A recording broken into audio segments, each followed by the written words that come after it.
गाइजहरु हाम्रो यता जेन्जीहरुलाई देख्न सक्नुहुन्छ त्यो जेन्जीहरुले बाइकमा यसरी लिइराछन् केटाहरु बाइकमा यसरी बोकिराछन् हाम्रो यिनीहरु चाहिँ नयाँ जेन्जीहरु हुन् ल यता छन् हाम्रो मौसम भाइ यता ल इनको के हो इनको मिलन छन् त्यस पछाडि यता छन् हाम्रो अभिषेक भाइ त्यस पछाडि यता छन् हाम्रो जनक भाइ यता छन् हाम्रो आयुष ल केटाहरुले चाहिँ जो सोसियल वर्क गरिराछन् जस केटाहरुले दाइलाई सपोर्ट गरिराछन् यही हो खुसी कुरो भनेको अब चाहिँ हामी जे होस् दुई पाता चाहिँ मैले ल्याइसकेँ गाइजहरु अनि अहिले चाहिँ एक्लै बोकेर आएको त्यहाँ माथिबाट ए हिँड्दै बोकेर आएको अनि फेरि हिँड्दै उक्ने जस गाउँघरमा बस्ने मान्छेको यतिकै जोस जागर हुनुपर्छ त्यही हो केटा हो यति भन्दै अब हाम्रो भिमा हेल्पिङको केटाहरू पनि आइसक्यो माथि जस अब दाइहरू आएपछि भेट्नुपर्ने हुन्छ अब के कस्तो हुन्छ तपाईँहरूलाई देखाउँछु प्लस यो टिन हाल्ने कार्यक्रम चाहिँ हाम्रो भोलि हुन्छ गाइजहरु अब जस गाउँतिरको केटाहरू जेन्जीहरूसँग सपोर्ट मागिरहेको छ केटाहरूले ल ढुक्क भन्ने कुरो गरिरहन् त्यही हो गाइजहरु अब केही समयमा भेटिन्छ हामी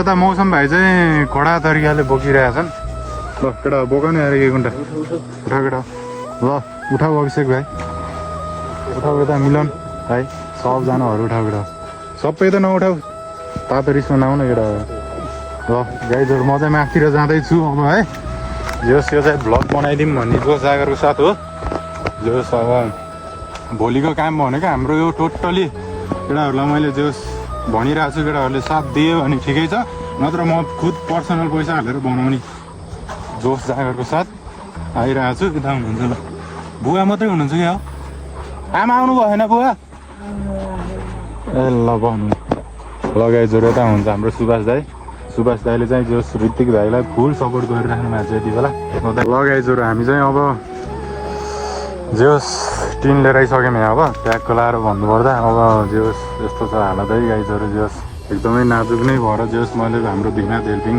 ह्यान्डलाई मैले एकदमसम्मले भनेर लिएर आइदिएको छु अब यता दाइले चाहिँ जोस बुवालाई कपडा सपडा पनि ल्याइदिनु भयो रहेछ टी सर्ट खोलिदियो केटा गाइजहरू यता हाम्रो साथीभाइहरूले ट्यागको लाएर कपडा सपडा फेरिदिने कार्यक्रम भइरहेको जोस हाम्रो यत्तिको उमेरमा जेन्जीहरूको यत्तिको चाहिँ हुनुपर्छ जोस जाँगर भन्ने जोस जाँगरको साथ हामी आइया छ अब ट्यागको लाएर भोलिको हाम्रो कार्यक्रम भनेको गाइजहरू यो चाहिँ मिलाउने भन्ने कुरो हो टिन चाहिँ आइसक्यो अनि जोस हाम्रो गाउँतिरको केटाहरूलाई भनिरहेको छु जोस आज चाहिँ यो सब म्यानेज गर्नुपर्ने हुन्छ मैले यता गाउँतिर नि भनेर गाइजहरू त्यही नै हो अब जोस आमा चाहिँ हुनुहुँदो रहेछ आमा चाहिँ दाउरा खोज्न जानु भएर गाइजहरू अनि बुवालाई चाहिँ अहिले फाइनल लुक्स देख्न सक्नुहुन्छ बिफोर भर्सेस आफ्टर अहिले म हालिदिन्छु त्यही नै हो गाइजहरू जोस बुवा खुसी हुनुहुन्छ नि बुवा एकदम खुसी हुनुहुन्छ बुवा यति बेला सर नभन्नु म तपाईँकै छोरा नाति जस्तो मान्छे ल गाइजहरू जोस केटाहरू छन् यता बुवा चाहिँ अहिले पुरा हिँड्सम भइसक्नु भयो भन्दै बुवा चाहिँ त्यता बस्नु अब घाममा नबस्नु त्यही नै हो अब चाहिँ जोस भोलि चाहिँ यो घरको लुक्स चाहिँ चेन्ज हुन्छ गाइजहरू त्यही बेला पहिलेबाट कति वर्ष भयो नि यस्तो अहिले 5-6 वर्ष है गाह्रो हुन्छ गल्दैन गल्दैन है गल्दैन त्यति गएर खाना मिल्दैन मिल्दैन अनि चेक गर्न जानुभएको छ कि भएन डक्टरले चाहिँ सन्चो हुन्न भन्छ कति वर्ष पुग्नु भयो 7 साल हुने अब के छ त नि अवस्था अब के छ हामीलाई चाहियो बुढा टेन्सन त हामी लिएर आइदियौँ केही छैन सर अब कति दुःख दिने हो र हजुरलाई अब हजुरको मनले चाहिँ के गर्न पायो भने त्यो जस्तो भएछ हजुरलाई अब मलाई त केही चाहियो छैन अब घर पनि बन्ने भयो टेन्सन आउने भयो बर्खाको बेलामा चुहिएर बस्नुपर्ने भएन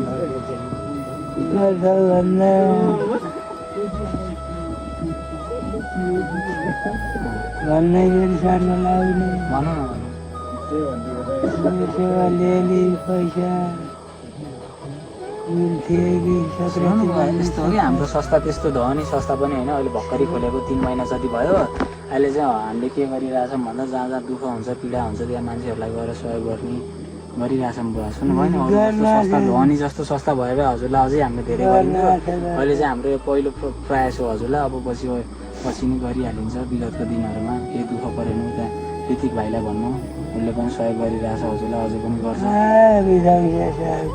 उल्ला अब गाह्रो भएर टिन हाल्न पऱ्यो भनेपछि ठुल्ठुलोमा चाहिँ हामीलाई भनेका हुन् अनि आइन्छ। त्यही भएर टेन्सन नलिकन यताउति गर्नु, जे पाइ त्यही नखानुहोस्। खान्न मैले रौसी खान्न। आमाहरू कहाँ जानु भयो नि? आमाहरूको लागि झन् हेर्नु त लुङ्गी सुङ्गी स्वेटर लिएर आइदिएको झन्, त्यो चाहिँ आमालाई दिनु होला है। नातिहरू आएको थियो, नातिहरूले यसरी ल्याइदिए भिमातबाट। सम्पूर्णमा नमस्ते, म ऋतिक सुना। अनि म चाहिँ जे होस् अहिले बुवा आमालाई चाहिँ एकदम हेल्प गरिरहेको छु। कतिपयले टिकटकमा पनि देख्नुभएको छ होला मलाई। अनि जे होस् टिकटकबाट धेरैले माया देखाइदिनु भयो। खुसीको कुरो भनेको त्यो हो। बुवा आमाको चाहिँ एकदम नाजुक अवस्था थियो, प्लस अनि घरको सिचुएसन पनि एकदम नाजुक थियो। त्यसैले मैले चाहिँ हाम्रो भिमात हेल्पिङ ह्यान्डलाई आज जे होस् दाइलाई चाहिँ मेसेज गरेको थिएँ। दाइले चाहिँ हुन्छ गर्छु म सकेको भन्ने हिसाबले आज चाहिँ दाइले चाहिँ जे होस् मैले चाहिँ टिनको माग गरेको थिएँ दाइहरूसित। जे होस् मसँग चाहिँ सम्भव थिएन जे होस् टिन हाल्ने, अनि दाइहरूले चाहिँ आज लिएर आइदिनु भएको छ। खुसीको कुरो भनेको त्यो हो। अनि बुवा पनि खुसी हुनुहुन्छ नि है? जे होस् हाम्रो यो साथ सपोर्ट देखेर एकदम खुसी हुनुहुन्छ नि? जे होस् बुवा आमाको जुन म फर्स्ट दिन आएको थिएँ नि गाइजहरू, त्यो दिन चाहिँ जे होस् बुवालाई के खाने के पकाउने त्यो केही थिएन क्या गाइजहरू। एकदम नाजुक अवस्था थियो। त्यो देख्दा चाहिँ एकदम मन मेरो एकदम भकानियो गाइजहरू। अनि जे होस् भिडियो बनाएर हालेँ, धेरैले सपोर्ट देखाइदिनु भयो। जे होस् बुवा आमालाई जे होस् आज दाइले जे होस् टी सर्टहरू जाँगेहरू प्लस आमालाई यता लुङ्गी अनि टी सर्टहरू लिएर आइदिनु भयो। जे होस् दाइले चाहिँ भिडियो देखेर भाइको भिडियो हेरेर एकदम सम्मले जे होस् बुवा आमाको कपडाहरू पनि एकदम फोहोर थियो। त्यसैले दाइहरूले चाहिँ नयाँ लिएर आइदिनु भयो। ट्याक्क लगाएर बुवा पनि एकदम चकाचक देखिसक्नु भएको छ, प्लस टोपी पनि। जे होस् बुवा खुसी हुनुहुन्छ नि होइन? एकदम खुसी हुनुहुन्छ। जे होस् अहिले जे होस् मैले चाहिँ रासनहरूको चाहिँ जे होस् जुगाड गरिदिइरहेको छु गाइजहरू। जे होस् अस्ति हिजो हाम्रो सन्चोक दाइले पनि गरिदिनु भयो। जे होस् अहिले तत्काल रासन चाहिँ चाहिन्न होइन बुवाहरूलाई? चाहिन्न, त्यही हो गाइजहरू। जे होस् अरू चाहिँ जे होस् अरू सब ठिक छ। आमालाई चाहिँ भेटिएन, दुःखको कुरो भनेको त्यो हो गाइजहरू, आमालाई भेटियो होइन? अनि त्यही नै हो, अरू त के भन्ने हो बुवा? केही भन्ने हो र एक शब्द जाओस् बुवाको तर्फबाट के भन्न चाहनुहुन्छ? अब दाइहरूले टिन लिएर आइदिनु भयो,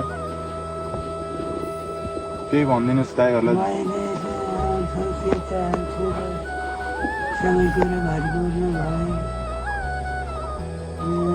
अलिअलि सङ्क्रान्ति मान्नलाई गरिदिनुहुन्छ भन्ने हो। सङ्क्रान्ति मान्नलाई अब यस्तो भयो बुवा।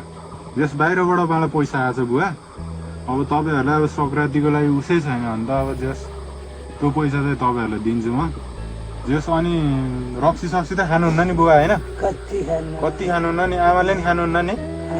अनि कतिपयले भन्ने हुनुहुन्छ बाहिर मैले चाहिँ भिडियो बनाएर हालेको छु नि त तपाईँहरूको भिडियो। जस यो भिडियो चाहिँ देश विदेश सबै ठाउँमा गयो, तपाईँहरूको यता टोल यताउति सबै ठाउँमा पुग्छ कि बुवा यो भिडियो। अनि तपाईँहरूको यही ठाउँको मान्छेले के भन्नुभयो भन्दाखेरि अलिकति त्यो बुवा आमाले चाहिँ रक्सी खानुहुन्छ भन्ने कुरा नि सुनिरहेको छु मैले।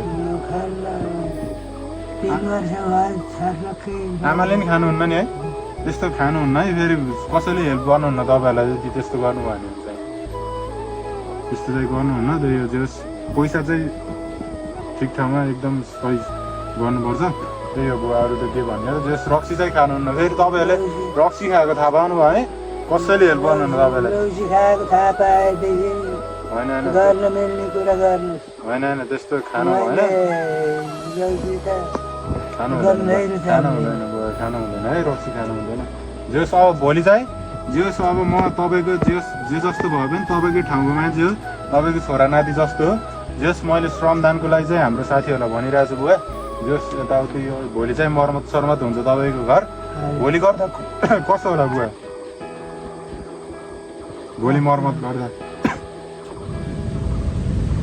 भोलि गर्दा ठिक हुन्छ बुवा? सङ्क्रान्तिपछि के भयो भोइस गाइजहरू? भोइस यहाँ के भयो? ऋतिक भ्लग्सको भोलि के भयो गाइजहरू? यार पानी खानु पऱ्यो, गर्मी हो क्या गाइजहरू। ल गाइजहरू अब हामी चाहिँ जो सब यहाँ टिनसिन लिएर आयो अनि बुवासँगै एक दुईवटा कुरा पनि गरियो। अब कुरा गरेर सकेर जो अब हामी चाहिँ निस्किन लाग्यो यहाँबाट।